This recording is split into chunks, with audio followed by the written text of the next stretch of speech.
Receiving signal was a test of weather station WXL70's public warning system. During potentially dangerous weather situations, specially built receivers can be automatically activated to warn of an impending hazard. Tests of the signal and receiver's performance are normally conducted between 11 a.m. and noon each Wednesday. If there had been a threat of severe weather, the test would have been postponed until the next available good weather day. Reception of this broadcast and the warning alarm will vary at any given location. This variability, normally more noticeable at greater distances from the transmitter, can occur even though you are using a good quality receiver in good working order. The warning alarm will be activated for hazardous watches and warnings.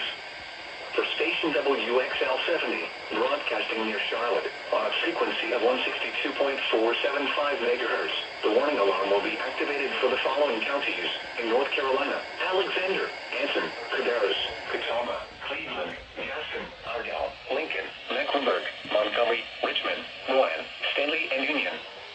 In South Carolina, Cherokee, and York. This concludes the NOAA Weather Radio All Hazards Storm Alert Test.